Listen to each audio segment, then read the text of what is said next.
Hello guys, मैं हूं राजीव और वीकली अपडेट का और एक नया वीडियो में आप सबका स्वागत है। दोस्तों, सबसे पहले आप लोगों को कंग्रेचुलेसन, मार्केट ने नया रिकॉर्ड हाई बनाया है 19,000 का पार।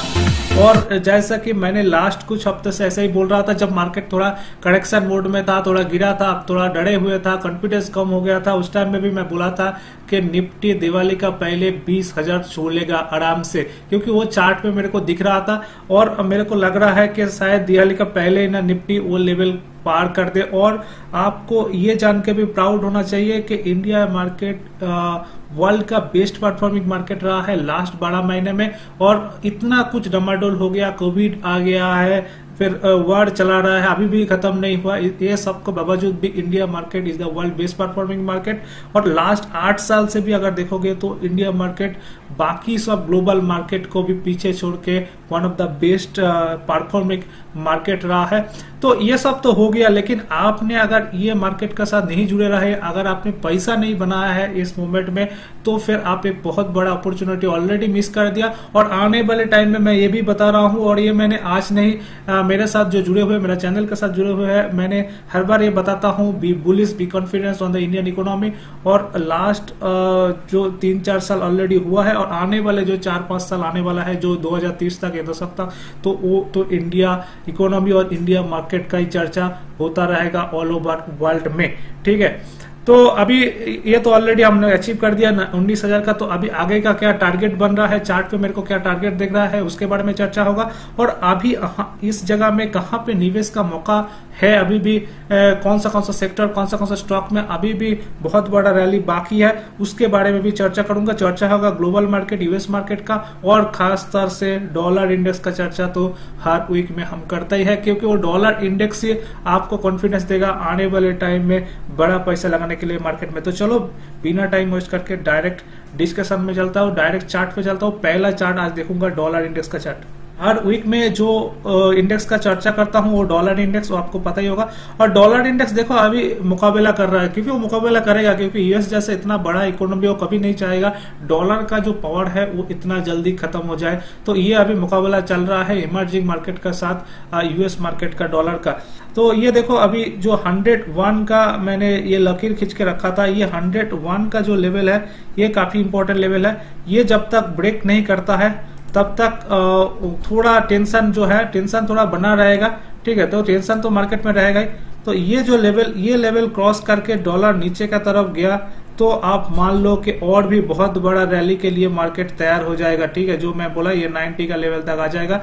अभी ये रेजिस्टेंस जोन में फंसा हुआ है, मेरे को ये देखना है ये रेजिस्टेंस का ये बराबर पालन करता है क्या, इसको ब्रेकआउट करके ऊपर की तरफ जाता है। अगर ये ब्रेकआउट करके ऊपर की तरफ जाता है तो थोड़ा प्रॉब्लम आएगा यूएस मार्केट में और इंडिया मार्केट में भी। तो चलो फटाफट पहले यूएस मार्केट देख लूंगा, डाउ जोन्स का चार्ट देख लेता हूँ। देखो डाउ जोन्स का चार्ट एक रेजिस्टेंस जोन का आसपास आके ठहरा हुआ है, और ये थोड़ा वेट कर रहा है फेड का।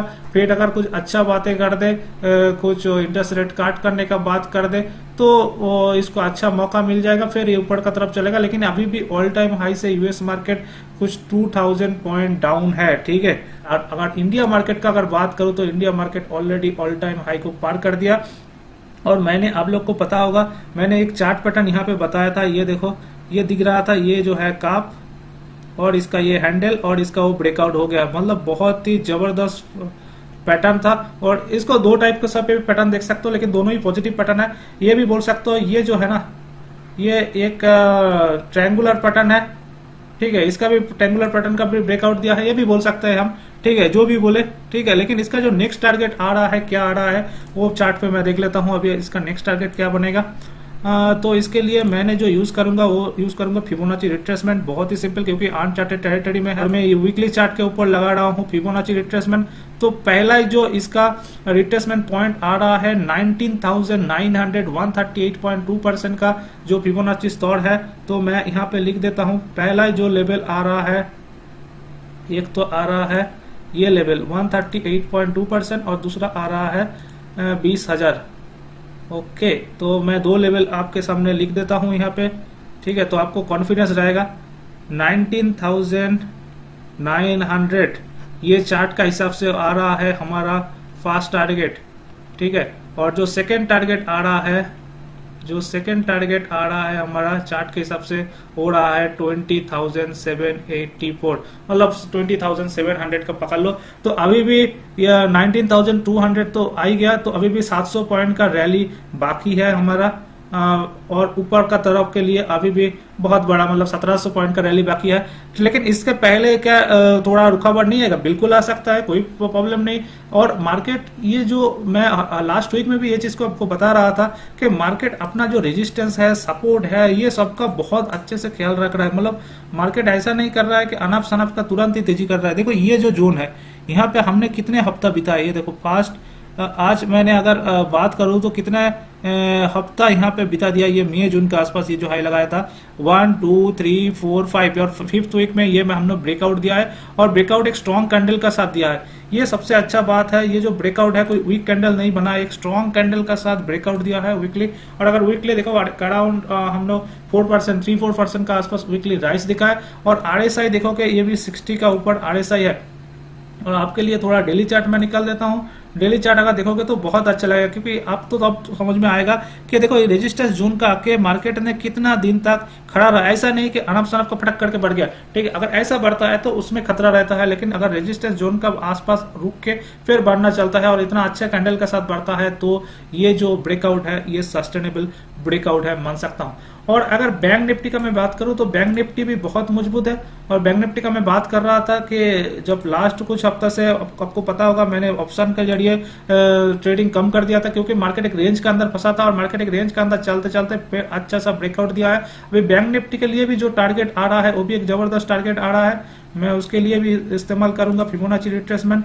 तो आपको क्या बड़ा नजरिया पता चल जाएगा। वीकली चार्ट के ऊपर मैंने डालूंगा फिबोनाची रिट्रेसमेंट, और पहला जो टारगेट इसका निकल के आ रहा है हो गया पहला टारगेट, और ये हो गया दूसरा टारगेट।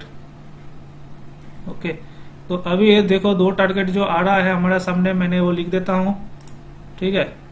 पहला जो टारगेट आ रहा है बैंक निफ्टी के लिए, बैंक निफ्टी के लिए जो फर्स्ट टारगेट हमको मिल रहा है, फर्स्ट टारगेट जो चार्ट पे मिल रहा है वो है 46,138, और सेकेंड जो टारगेट मिल रहा है हमको, सेकेंड जो टारगेट मिल रहा है वो 47,530 का टारगेट। मतलब 2 जबरदस्त टारगेट मिल रहा है बैंक निफ्टी में। तो बैंक निफ्टी में तो ऊपर का तेजी बहुत जारी है, और उसमें सबसे अच्छा जो कॉन्फिडेंस मेरे को बैंक निफ्टी में दिख रहा है वो है HDFC बैंक से, ठीक है। तो बैंक अच्छा परफॉर्मेंस तो करेगा, लेकिन उसके साथ साथ और एक जो सेक्टर अच्छा परफॉर्मेंस कर रहा है और आने वाले करने के लिए उम्मीद है वो है निफ्टी ऑटो सेक्टर। देखो निफ्टी ऑटो में ब्रेकआउट आया था ये लेवल में, और ये खास करके ये जो लेवल था, ये लेवल था हमारा जो मई महीने में, तो मई महीने में ये ब्रेकआउट लेवल आया था 13,000 का आसपास, और वहां से देखो हमने 2,000 पॉइंट का रैली कर लिया। तो निफ्टी ऑटो में एक शानदार तेजी है, और मेरे को कॉन्फिडेंस क्यों निफ्टी ऑटो में है, अगर आपने हमारा जो मिनिस्टर है नितिन गडकरी, जो ऑटोमोबाइल सेक्टर का मिनिस्टर है, उसका अगर बात सुनोगे तो वो हर बार उसका जो इंटरव्यू सुनोगे तो वो बोलता है हम लोग 7.5 लाख का अभी जो है मार्केट है ऑटोमोबाइल इंडस्ट्री, और वर्ल्ड का 3rd लार्जेस्ट ऑटोमोबाइल मैन्युफैक्चरर है, मतलब ऑटोमोबाइल मैन्युफैक्चरिंग में है इंडिया का स्थान, और उसको लेके जाना है आने वाले 5 सालों में फास्ट में। और मेरे को बहुत कॉन्फिडेंस है सर का वो फास्ट में लेके जाना है। तो ये 7.5 लाख का जो ऑटोमोबाइल सेक्टर है वो बन जाएगा 15 लाख का, और 15 लाख का जब बनेगा उसके हिसाब से उसका मार्केट कैप भी ऐसे बनेगा, ठीक है। तो वो सेक्टर में जितना भी सारा कंपनी है वो भी उतना तेजी से ग्रो करेगा। तो मेरे को ये सेक्टर से बहुत बड़ा उम्मीद है। और अगर देखोगे हर स्टॉक में, इसका स्टॉक अगर देख लो, आपका टाटा मोटर, देखो ये सारा मेरा पोर्टफोलियो में है ऑलरेडी, मैं एक बार रिकमेंड भी किया था। टाटा मोटर और महिंद्रा, जो बड़ा बड़ा गाड़ी है मेकिंग कंपनी इंडिया का, बजाज, सारे जो स्टॉक है इसमें परफॉर्म कर रहे हैं। और सबसे अच्छा बात है इसके जुड़ी हुई जितना भी ऑटोमोबाइल सेक्टर कंपोनेंट बनाता है जो सारे कंपनी, वो कंपनी भी बहुत बड़ा रैली है। अगर आप चेक करोगे ना, बहुत सारा जो कंपोनेंट वाला बनाने वाला जो टिमकन है, जेबी मोटर, जेबीएम है, बहुत सारा महिंद्रा सुमी का एक स्टॉक, बहुत सारा स्टॉक बहुत अच्छा चल रहा है, ठीक है। स्टॉक स्पेसिफिक मैंने डिस्कशन के लिए और एक वीडियो बनाऊंगा, ये वीडियो लंबा हो जाएगा। लेकिन ये सेक्टर में बहुत बड़ा अपॉर्चुनिटी अभी भी बचा है, ऐसा नहीं है कि ऑल टाइम हाई में हो गया तो मार्केट में अपॉर्चुनिटी बचा नहीं है, ये सेक्टर में बहुत बड़ा अपॉर्चुनिटी है।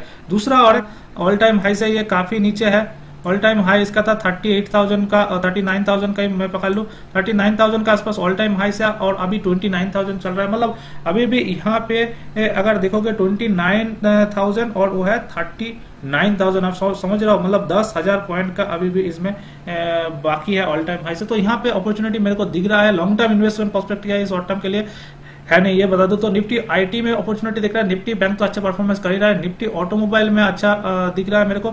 और कहां से दूर रहना है, मैंने लास्ट वीक में भी बताया था, दूर रहना है मेटल सेक्टर में। मेटल में बहुत ज्यादा कुछ उम्मीद है नहीं, ठीक है, मेटल में आने वाले टाइम में प्रॉब्लम आ सकता है। दूसरा और एक सेक्टर में उम्मीद बन रहा है, वो है सेंट्रल पीएसयू सेक्टर। और सेंट्रल पीएसयू सेक्टर देखो एक तरफ से बहुत ही जबरदस्त रैली कर रहा है, और चार्ट अगर देखोगे कितना शानदार चार्ट बना था, ये देखो, ये राउंडिंग बटन पैटर्न बना था, उसका ब्रेकआउट हुआ था और स्टॉक ने रुका नहीं, पूरा वो स्पीड से ही चलना शुरू हो गया। तो सही सेंट्रल पब्लिक सर्विस यूनिट में अपॉर्चुनिटी दिख रहा है। अपॉर्चुनिटी दिख रहा है मेरे को पब्लिक सर्विस जो बैंक है, पीएसयू बैंक में मेरे को लग रहा है करेक्शन खत्म हो गया है। और अगर आप देखोगे तो चार्ट में, मैंने डेली चार्ट लगाता हूँ, और डेली चार्ट में देखो एक ट्रायंगुलर पैटर्न बन रहा है, ट्रायंगुलर पैटर्न का ब्रेकआउट मतलब देने का आसपास आ गया है। आरएसआई भी 60 का नीचे है, आरएसआई 60 के ऊपर आ जाएगा। तो पब्लिक सर्विस जितना बैंक है, जैसे कनाडा बैंक जिसका एक मैं वीडियो बनाया था, शॉर्ट जो बैंक है, bank of Baroda, state bank तो ऑलरेडी है, bank of Baroda, Canada bank, central bank, तो ये सारा जो बैंक है, यूनियन बैंक, ये इवन पीएनबी बैंक, ये सारा बैंक स्टॉक अगर आपका पोर्टफोलियो में है तो होल्ड करो। अभी फिर से इसमें रैली आने का तैयार हो रहा है, करेक्शन मेरे को लग रहा है कंप्लीट हो गया, फिर से ये रैली में पार्टिसिपेट करेगा। तो आपको बोल दिया मैंने कौन सा सेक्टर में फोकस में रहेगा, कौन सा सेक्टर से दूर रहना है। और अगर मैं मेरा फेवरेट स्मॉल कैप और मिड कैप, अच्छा निफ्टी एफएमसीजी मैंने छोड़ गया। निफ्टी एफएमसीजी में देखो ऑलरेडी रैली चालू है, मेरे को लग रहा है निफ्टी एफएमसीजी थोड़ा मतलब धीरे धीरे चलता है, लेकिन निफ्टी एफएमसीजी में खड़ा भी कुछ नहीं है, चार्ट बिल्कुल अच्छा है। एफएमसीजी स्टॉक जो मेरा पोर्टफोलियो में सबसे ज्यादा रिटर्न देने वाला था वो है आईटीसी, और अभी भी मैं आईटीसी होल्ड करके रखा हूं, और मेरे को लग रहा है इसमें आने वाले टाइम में भी अच्छा खासा अपॉर्चुनिटी दिख रहा है, ठीक है। और बाकी मैं स्मॉल कैप और मिड कैप का स्टॉक के बारे में बात कर दूं तो स्मॉल कैप देखो ऑलरेडी एक रैली दिया है, इसके बाद थोड़ा रेजिस्टेंस के आसपास ठहरा हुआ है, कोई डरने की बात नहीं है, ये बिल्कुल अच्छा चीज है। मैंने ये निफ्टी के भी बताया था, निफ्टी जब 18,800 का आसपास घूम फिर रहा था तब भी मैं बताया था, देखो मार्केट ऐसे नहीं अनप सनप का नहीं बढ़ रहा है, मार्केट बिल्कुल चार्ट को जो है वो रिस्पेक्ट कर रहा है। देखो ये एक रेजिस्टेंस जोन है, आप यहाँ पे देख रहे हो क्लियरली, यहाँ पे देखो ये कितने बार ये रेजिस्टेंस लिया है, तो मार्केट को बिल्कुल रेजिस्टेंस को उनको क्या रिस्पेक्ट देना चाहिए, ये रेजिस्टेंस को रिस्पेक्ट दिया, फिर करेक्शन आया, 20 डेज का मूविंग एवरेज का पास आया है, तो यहाँ पे फिर बाइंग अपॉर्चुनिटी बन गया होगा। तो हमने यहाँ पे कुछ अच्छा स्मॉल कैप स्टॉक को लिया है, उसके बाद फिर ये ब्रेकआउट का इंतजार कर रहा है, और ब्रेकआउट देगा तो ऊपर में देखो इसका जो ऑल टाइम है वो है 12,000 और अभी 10,800, मतलब अभी भी तो 1100-1200 पॉइंट ऑल टाइम हाई से बचा है ना, तो 1200 पॉइंट इसको जाना है भाई, निफ्टी को जाना है, तो इसको भी बिल्कुल हक है जाने का। और निफ्टी मिड कैप पे भी अपॉर्चुनिटी है, निफ्टी मिड कैप में भी कुछ प्रॉब्लम नहीं, निफ्टी मिड कैप भी बिल्कुल सेम चीज किया है। देखो यहाँ इतना ज्यादा बढ़ गया था, फिर निफ्टी आया, ये 20 डेज का मूविंग एवरेज है। देखो ये सारे चीज बहुत ही सिंपल है, मतलब बहुत ज्यादा कुछ आपको टेक्निकल जानने का जरूरत नहीं है, ठीक है। टेक्निकल अगर मतलब जो छोटा छोटा जो इंडिकेटर बस वो लगाना जानते हो चार्ट में और उसमें कॉन्फिडेंस रखो तो आ जाएगा। 20 डेज का मूविंग एवरेज में रिस्पेक्ट किया, फिर स्टॉक में ब्रेकआउट दे दिया, फिर ऑल टाइम हाई, मतलब ये हायर हाई बन रहा है। तो निफ्टी मिड कैप में भी अपॉर्चुनिटी बहुत है, निफ्टी स्मॉल कैप में भी अपॉर्चुनिटी बहुत है, और सेक्टर स्पेसिफिक मैंने बात कर लिया, निफ्टी आईटी में अपॉर्चुनिटी आने वाले टाइम में दिख रहा है mid cap small cap stock में, और निफ्टी बैंक तो अच्छा कर ही रहा है, कोई प्रॉब्लम नहीं है। तो पूरा एनालिसिस कर दिया इंडिया मार्केट का, क्या आने वाले टाइम में हो सकता है। वीडियो कैसा लगा बताना, वीडियो अच्छा लगा तो वीडियो को लाइक और दोस्तों के साथ शेयर करो। चैनल को अभी तक नहीं सब्सक्राइब किया तो बेल आइकन दबा के चैनल को सब्सक्राइब कर लो, क्योंकि आने वाले टाइम में मैं स्टॉक स्पेसिफिक बहुत सारा वीडियो बनाऊंगा, फंडामेंटली और चार्ट पे डिस्कस करूंगा, और उसके साथ साथ पोर्टफोलियो स्पेसिफिक भी डिस्कस करूंगा। मेरे को बहुत सारा ईमेल मिला है पोर्टफोलियो का, पोर्टफोलियो एनालिसिस भी मैं करूंगा इस चैनल का ऊपर, तो बहुत सारा अच्छा कुछ जानकारी आने वाला है चैनल के ऊपर, तो चैनल को फटाफट सब्सक्राइब करो। चलो दोस्तों, चलता है, गुड बाय, जय हिंद, बाय बाय।